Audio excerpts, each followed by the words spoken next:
Namanya Darto. Usianya baru 32 ketika pertama kali mengangkat palu dan semen untuk membangun fondasi rumah orang lain. Tangannya keras, kulitnya gelap terbakar matahari, namun hatinya selembut tanah basah setelah hujan. Ia bukan orang berpendidikan tinggi, bahkan ijazah SMA pun tak pernah dimilikinya. Tapi satu hal yang ia punya, dan itu lebih mahal dari sekadar gelar akademik, kesetiaan dan cinta. Darto menikahi Sari ketika usianya baru 24, dan Sari baru lulus SMA. Saat itu, mereka berdua hanyalah dua anak kampung yang bermimpi bisa hidup bahagia meski sederhana. Darto bekerja sebagai kuli bangunan di proyek-proyek pembangunan rumah warga sekitar, sedangkan Sari masih menimbang-nimbang masa depannya. "Maukah kamu kuliah, Ri?" tanya Darto suatu malam setelah salat Isya. Mereka duduk di serambi rumah kontrakan mungil dengan atap bocor. Sari terdiam. "Kuliah butuh biaya besar, Mas. Aku akan cari uang. Aku akan kerja siang malam. Kamu kuliah saja. Aku ingin kamu jadi perempuan pintar. Kita boleh miskin harta, tapi jangan miskin ilmu." Dari situlah semuanya dimulai. Darto bekerja lebih keras dari biasanya. Ia masuk pagi sebelum matahari terbit dan pulang malam setelah matahari tenggelam. Tubuhnya sering pegal, tulangnya sering nyeri, namun semangatnya tak pernah padam. Setiap lembar uang yang didapat, sebagian disimpan dalam amplop bertuliskan, biaya Sari kuliah. Sari akhirnya diterima di Universitas Negeri di kota. Jurusan manajemen. Ia kuliah setiap hari, pulang seminggu sekali. Darto tetap bekerja tanpa mengeluh. Saat hujan turun, ia tetap mencangkul tanah, mencampur semen, menyusun batu bata. Kadang rekan sesama tukang menyindirnya. "Ngapain sih Mas Darto biayain istri sekolah tinggi-tinggi? Takut dia lupa daratan." Darto hanya tersenyum. Kalau niatnya baik, hasilnya juga pasti baik. 3 tahun berlalu, Sari hampir lulus. Di tahun keempat, mereka dikaruniai anak pertama, perempuan mungil yang mereka beri nama Cahya. Darto makin semangat. Ia mulai mengambil proyek lebih jauh ke kota demi penghasilan lebih besar. Ia hanya pulang 3 hari dalam seminggu, tapi setiap kali pulang, ia selalu membawa oleh-oleh kecil, susu bayi, popok, atau buku cerita bekas dari pasar loak. Sari lulus dengan nilai bagus. Ia diwisuda dengan kebaya indah dan riasan profesional.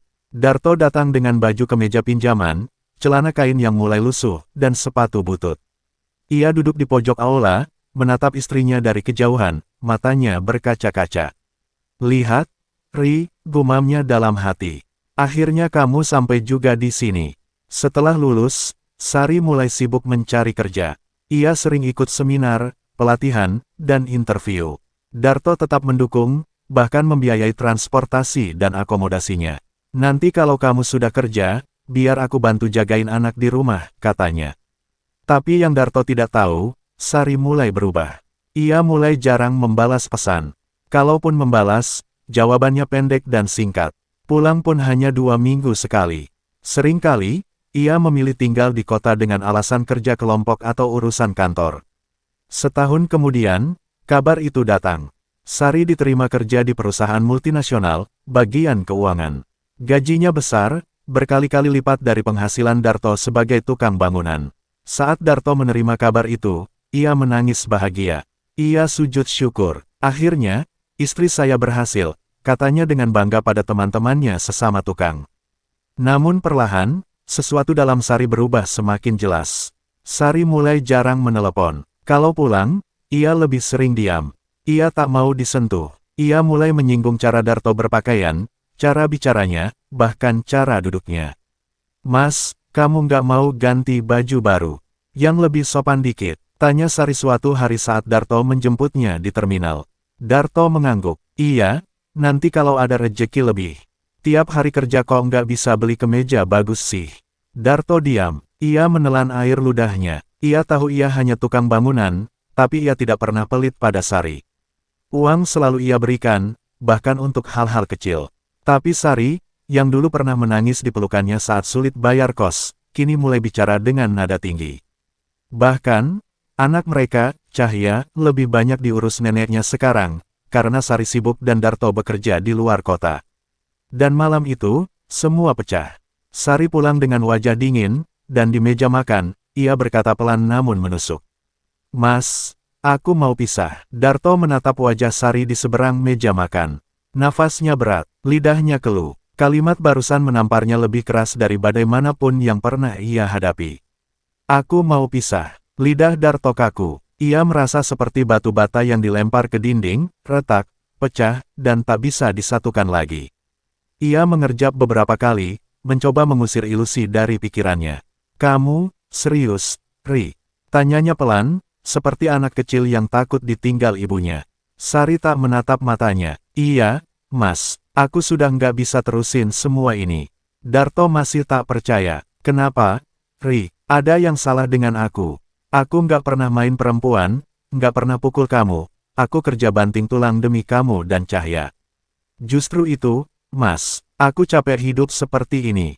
Aku malu, malu. Darto mengulang kata itu, seakan tak yakin ia mendengarnya dengan benar. Iya, aku malu, Mas. Teman-teman di kantor semua suaminya kerja kantoran, pakai dasi, bawa mobil. Sementara aku, dijemput tukang bangunan pakai motor tua, pakai sandal jepit, pakai baju penuh semen.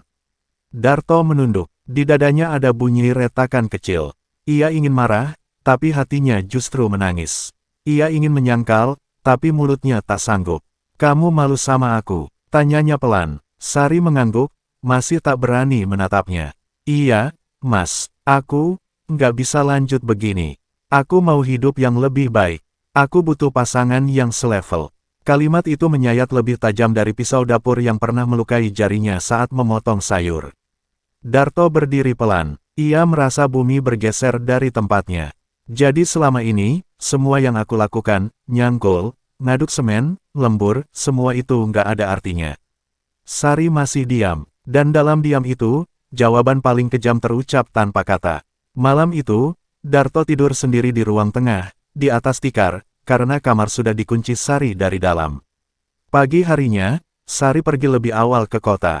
Tidak ada peluk cium, tidak ada ucapan perpisahan, hanya selembar kertas gugatan cerai yang kemudian datang seminggu kemudian melalui petugas pengadilan. Sidang pertama berjalan cepat. Sari datang dengan pengacara. Darto datang sendiri, membawa hati yang sobek dan kepercayaan yang hancur. Di ruang pengadilan, Sari bicara dengan lancar. Darto hanya menunduk, tak kuasa mengeluarkan banyak kata. Hakim bertanya apakah ia menyetujui perceraian itu. Darto ingin bilang tidak, tapi ia melihat mata Sari. Mata yang dulu penuh cinta, kini datar seperti kaca. Aku terima, Pak Hakim, ucapnya lirih. Dengan itu, perceraian disahkan. Rumah kontrakan kecil itu kemudian dikosongkan. Sari pindah ke apartemen di kota. Cahya, yang waktu itu berumur 5 tahun, dibawa serta. Darto hanya diberi hak kunjungan 2 minggu sekali. Hak asuh diberikan pada ibunya karena dianggap lebih mampu secara finansial. Mas Darto belum punya rumah, belum punya penghasilan tetap, kata pengacara Sari di ruang sidang. Padahal Darto masih bekerja, ia masih menyetor uang sekolah Cahya, bahkan masih mengirim uang belanja ke Sari sebelum putusan sidang. Tapi hukum berbicara melalui angka, bukan rasa. Hari-hari setelah perceraian seperti menelan Darto ke dalam lubang sunyi yang dalam. Ia tetap bekerja, tapi langkahnya lambat. Tangannya yang biasa lincah menyusun batu bata kini gemetar. Ia sering melamun saat mengaduk semen. Bahkan beberapa kali sempat hampir jatuh dari perancah karena pikirannya melayang. Mas Darto kenapa? Sakit? Tanya Mandorbowo, pemimpin proyek tempat ia bekerja. Darto hanya geleng kepala. Enggak, Pak, cuma capek. Tak ada yang tahu bahwa setiap malam, ia tidur sambil memeluk boneka kecil Cahya yang ia ambil dari kontrakan sebelum pergi. Ia menyimpan semua foto-foto keluarga dalam satu kotak kayu, yang ia kunci dan sembunyikan di bawah ranjang sewaan barunya. Namun di tengah kesedihan itu, Darto mencoba bangkit. Ia mulai mengambil proyek borongan kecil-kecilan. Ia belajar dari tukang senior, belajar dari YouTube tentang teknik bangunan modern. Ia ingin membuktikan bahwa ia bisa berdiri sendiri, tanpa bergantung pada siapapun. 1 tahun berlalu. Suatu siang, Darto datang ke rumah Sari untuk menjemput Cahya. Itu adalah jadwal kunjungan 2 mingguannya. Tapi yang menyambutnya bukan Cahya, melainkan seorang lelaki muda berpakaian necis. Maaf, Mas Cahya lagi keluar sama Ibu Sari dan suaminya, ujar lelaki itu dengan datar. Darto tercekat. Suami? Iya, Sari sudah menikah lagi bulan lalu. Darto merasa dadanya dihantam palu godam. Ia tak pernah diberitahu. Tak ada kabar, bahkan ia mendengar itu dari orang asing. Ia pulang dengan tangan kosong. Di sepanjang jalan, pikirannya kacau. Ia menangis tanpa suara di atas motor bututnya yang dulu ia pakai menjemput Sari pulang kuliah. Kini, motor itu hanya saksi bisu dari cinta yang gagal. Tapi bukan Darto kalau menyerah. Ia kembali bekerja. Ia menyimpan dendam bukan untuk membalas, tapi untuk menguatkan dirinya sendiri. Ia menabung. Ia belajar bisnis kecil. Ia mulai buka jasa renovasi rumah kecil-kecilan di kampung. Pelan tapi pasti, hidupnya berubah. 2 tahun setelah perceraian, Darto telah menjadi mandor proyek kecil. Ia punya 3 orang pekerja yang membantunya. Ia juga telah membeli motor baru, memperbaiki rumah orang tuanya, dan mulai dikenal sebagai tukang jujur yang hasil kerjanya rapi. Namun hatinya tetap kosong. Ia rindu Cahya. Ia sering melihat foto anaknya diam-diam. Wajah mungil itu kini sudah menjadi gadis kecil yang mungkin tak lagi mengenalnya dengan baik. Kadang, saat malam datang, Darto memandang langit sambil berkata dalam hati. Cahya, maafin Bapak ya. Bapak masih sayang kamu, nak. Walaupun kamu nggak tinggal sama Bapak lagi. Suatu hari, sebuah kejadian mengejutkan terjadi. Cahya lari dari rumah ibunya dan pulang ke rumah neneknya di kampung. Ia menangis, memeluk Darto erat-erat. Bapak, aku kangen, aku nggak mau tinggal di sana lagi. Mereka jahat. Darto terkejut. Ia mengusap kepala anaknya. Tenang, nak, kamu sekarang sama Bapak ya. Setelah dibicarakan baik-baik, hak asuh akhirnya dialihkan ke Darto. Sari, yang sibuk dengan keluarga barunya, akhirnya menyerah. Sejak hari itu, Darto dan Cahya hidup bersama. Mereka memulai segalanya dari awal, tapi dengan senyum baru. Darto mengantar Cahya sekolah setiap pagi, lalu bekerja hingga sore, dan malam hari mereka makan bersama, bercerita tentang hari masing-masing. 3 tahun setelah perpisahan, Sari datang ke rumah Darto untuk menjemput Cahya. Tapi anak itu tak lagi mau ikut. Aku mau tinggal sama Bapak, kata Cahya tegas. Sari terdiam. Ia melihat bahwa pria yang dulu ia tinggalkan kini telah tumbuh menjadi lelaki yang jauh lebih kuat, lebih mapan, dan lebih tenang. Darto menyambut Sari dengan senyum, bukan dengan dendam. Gimana kabar suamimu? Tanya Darto santai. Sari menunduk. Kami sudah cerai. Dia selingkuh. Darto tak berkata apa-apa. Ia hanya mengangguk, lalu mengajak Cahya masuk rumah. Di balik pintu yang ditutup pelan, hati Darto berbisik, kadang yang dicampakkan, bukan berarti kalah. Kadang yang terlihat rendah, adalah yang paling tinggi dalam hal kesetiaan. Dan kini, Darto tidak hanya membangun rumah untuk orang lain. Ia juga membangun kembali hatinya, dari puing-puing yang dulu ditinggalkan istri yang malu punya suami seorang kuli bangunan. Waktu berlalu seperti semen yang perlahan mengeras karena luka, menguat karena beban yang diangkat berkali-kali. Setelah perpisahan dengan Sari dan peralihan hak asuh Cahya, Darto tak lagi menjadi sosok yang dulu hanya diam dan menerima nasib. Ia belajar berdiri, bukan hanya sebagai tukang bangunan, tapi sebagai manusia yang memimpin rumahnya sendiri, meski dengan satu tangan memegang palu dan tangan lain menggenggam hati anaknya yang rapuh. Cahya kini duduk di kelas 3 SD. Ia gadis cerdas, periang, dan sangat dekat dengan ayahnya.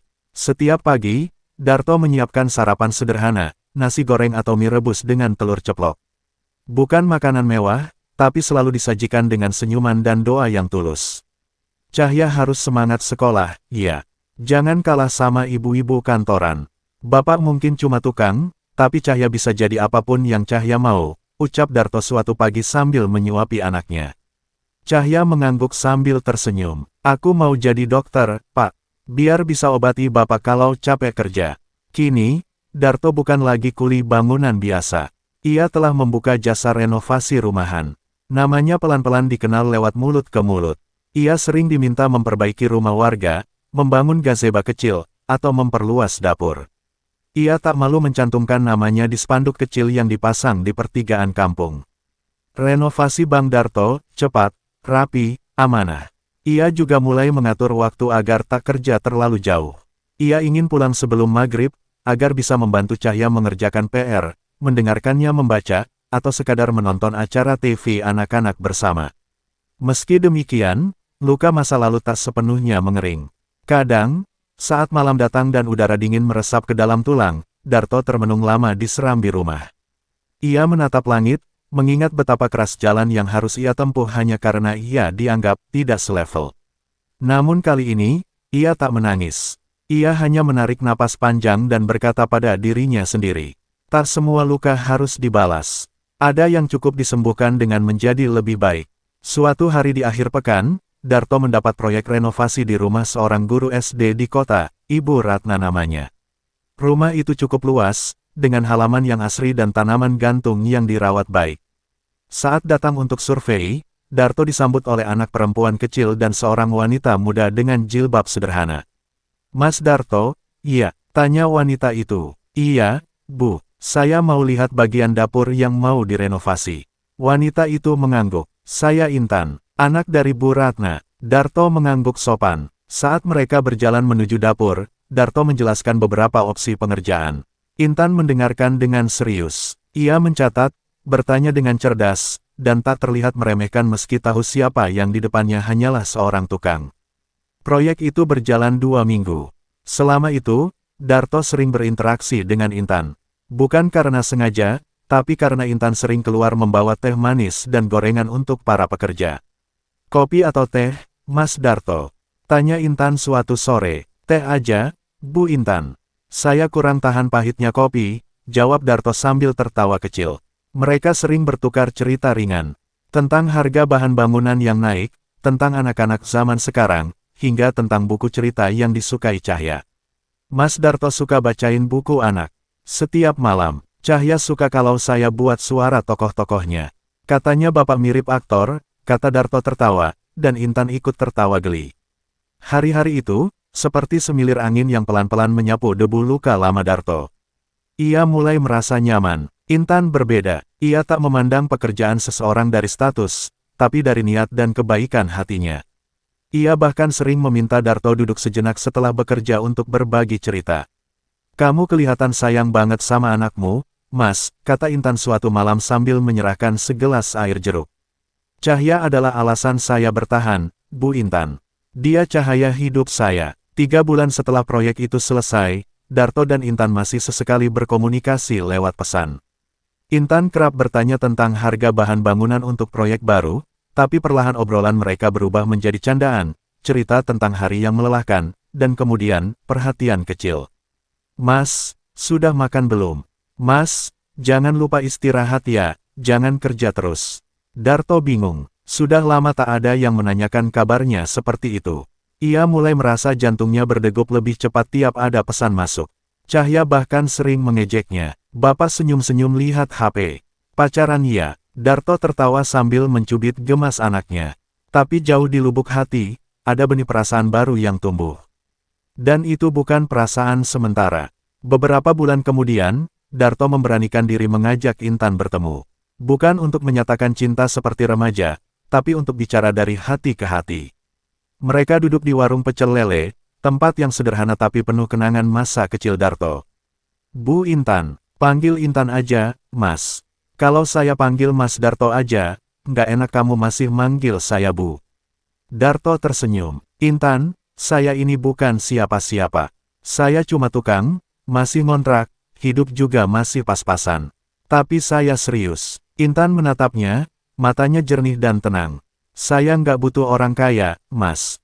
Saya butuh lelaki jujur. Saya lihat cara Mas Darto rawat Cahya, saya lihat perjuangan Mas, dan saya tahu, itu lebih berharga daripada sekadar gelar atau jabatan."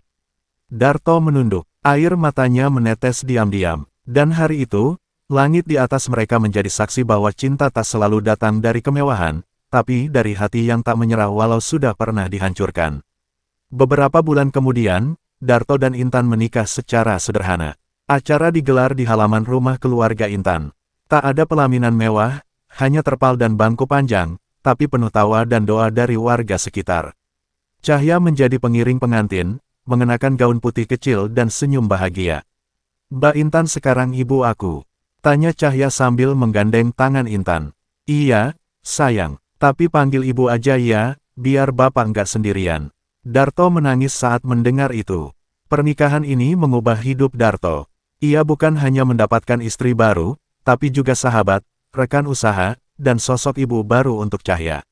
Intan membantu Darto mengatur keuangan proyek, bahkan membantu membuat media sosial untuk promosi jasa renovasi mereka. Akun Instagram, @renovasibangdarto, mulai dikenal.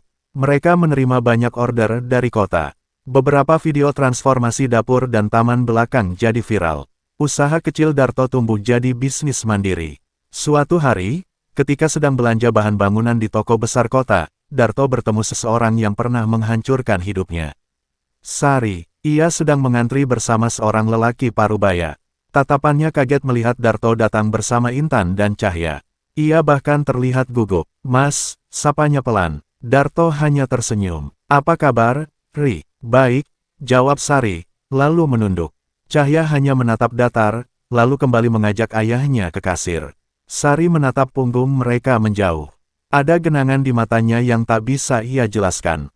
Mungkin itu penyesalan. Mungkin kesadaran bahwa kebanggaan pada status dan jabatan tak bisa menggantikan ketulusan seorang lelaki yang dulu pernah mencintainya sepenuh hati. Darto tidak lagi memikul dendam. Ia tak butuh pembalasan, karena ia telah mendapatkan hal yang lebih indah, keluarga baru, harga diri, dan cinta yang tak tergoyahkan oleh pakaian kerja atau keringat tukang. Pagi itu, Darto duduk di teras rumah barunya. Sebuah rumah mungil hasil jerih payah bertahun-tahun, berdiri di atas tanah warisan almarhum ayahnya. Bukan rumah mewah, tapi berdiri kokoh dengan desain sederhana hasil karya tangannya sendiri. Di sampingnya, Intan menyapu halaman sambil sesekali bercanda dengan Cahya yang sedang menyiram bunga. "Pak, tanaman ini bisa jadi besar, iya?" tanya Cahya sambil memandangi bibit mangga kecil yang mereka tanam seminggu lalu. "Bisa, Nak, asal dirawat, disiram, diberi kasih sayang," jawab Darto tersenyum. Dalam hatinya, ia sadar, pohon kecil itu seperti hidupnya, pernah diinjak, diremehkan, tapi kini tumbuh kuat, perlahan menaungi. Sudah 5 tahun berlalu sejak perceraiannya dengan Sari. Banyak hal berubah. Ia bukan lagi pria yang hanya mengejar upah harian. Kini, ia dikenal luas sebagai pemilik usaha renovasi rumah yang jujur, terampil, dan inspiratif. Bahkan, beberapa media lokal pernah menulis kisahnya sebagai mandor tukang bangunan yang mengubah luka jadi cinta dan usaha sukses. Namun Darto tak pernah silau oleh sorotan. Ia tetap seperti dulu, bangun pagi, salat subuh, mengantar Cahya sekolah, lalu turun ke lapangan. Kadang membawa palu, kadang hanya datang memantau tukang-tukangnya bekerja. Ia punya 6 pekerja sekarang, semuanya anak-anak muda dari kampung. Ia ajarkan mereka bekerja dengan tangan dan hati. Kalau bangun rumah, jangan cuma buat berdiri. Bangun rumah kayak bangun harapan keluarga orang. Harus kuat, harus jujur, harus tulus, katanya setiap pagi sebelum mulai kerja. Suatu hari, kepala sekolah SD tempat Cahya belajar menghubungi Darto. "Mas Darto, kami berencana adakan seminar orang tua bertema, profesi dan teladan di mata anak. Kami ingin Mas jadi salah satu narasumber." Darto terdiam sejenak. Ia bukan pembicara, ia hanya tukang bangunan. Tapi kepala sekolah meyakinkannya bahwa pengalamannya adalah pelajaran hidup yang mahal. Maka di hari seminar, Darto datang mengenakan kemeja putih bersih, celana kain, dan sepatu pantofel yang dipinjam dari tetangga. Ia berdiri di depan puluhan orang tua murid dan beberapa guru. Di pangkuan Intan, Cahya tersenyum bangga melihat ayahnya berbicara di atas panggung. "Nama saya Darto," ia membuka. "Saya seorang tukang bangunan. Banyak orang mungkin berpikir, jadi tukang itu pekerjaan rendahan. Tapi bagi saya, selama halal, tak ada pekerjaan yang rendah." Ia berhenti sejenak, menatap para hadirin. "Saya pernah ditinggalkan istri karena dianggap tak selevel.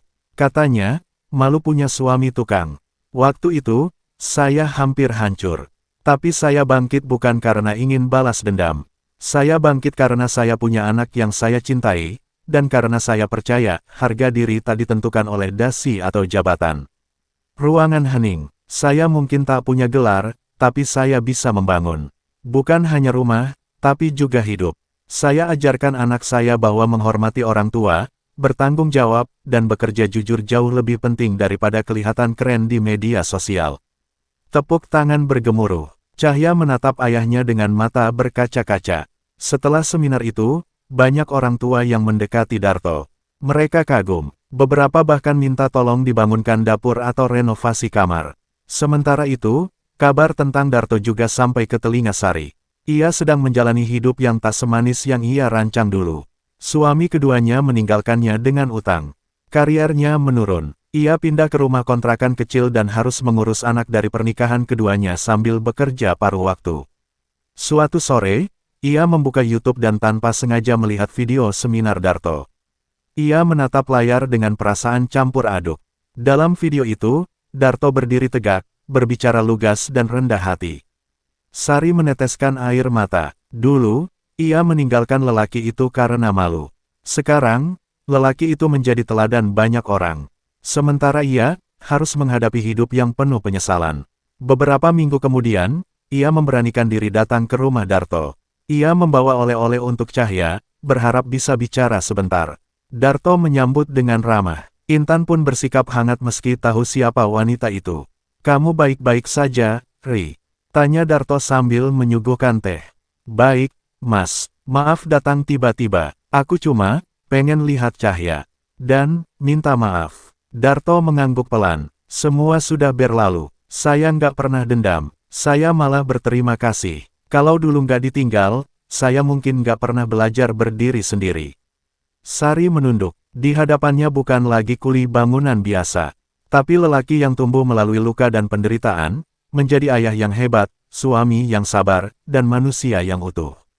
"Boleh saya peluk Cahya sebentar?" pintanya. Darto memanggil anaknya. Cahya datang, memeluk ibunya dengan kaku. Tak ada kebencian, hanya jarak yang tak lagi bisa dijembatani oleh waktu. Waktu terus bergulir. Darto dan Intan membuka toko bangunan kecil di kampung. Mereka juga menyisihkan sebagian keuntungan untuk beasiswa anak-anak kurang mampu. Di salah satu dinding toko, tertulis kutipan sederhana. "Bangun rumahmu, bangun hatimu." Kutipan itu menjadi pengingat bahwa segala sesuatu yang kokoh berawal dari pondasi yang kuat, baik itu bangunan, cinta, maupun hidup. Cahya tumbuh jadi remaja berprestasi. Ia sering menulis puisi tentang ayahnya. Di mading sekolah, salah satu puisinya yang berjudul "Ayahku Tukang, tapi tak pernah menjual cintanya," viral di media sosial. Di bait terakhir, ia menulis, "Ayahku membangun dinding, tapi hatinya tak pernah berdinding. Ia membangun atap, tapi cintanya tak pernah terbatas. Ayahku bukan orang besar di mata dunia, tapi ia pahlawan paling utuh di semesta kecilku." Puisi itu dibacakan dalam upacara Hari Guru, membuat seluruh sekolah menitikkan air mata. Darto yang hadir sebagai tamu undangan, hanya tersenyum malu sambil menunduk.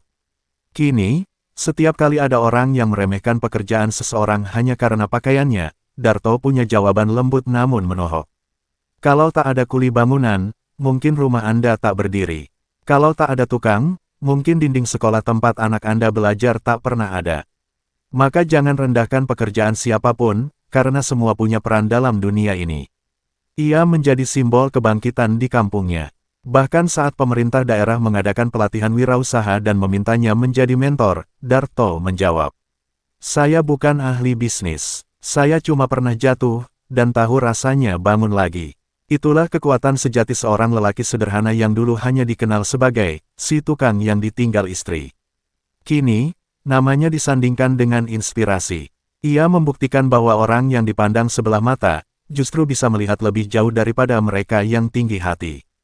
Darto tak butuh balas dendam. Ia sudah menang, karena ia tetap bertahan, tetap mencintai, dan tetap menjadi ayah yang tak pernah meninggalkan tanggung jawabnya. Di akhir hidupnya kelak, ia hanya ingin dikenang sebagai seorang tukang yang tidak hanya membangun rumah, tapi juga membangun masa depan anaknya dengan cinta yang tak pernah retak.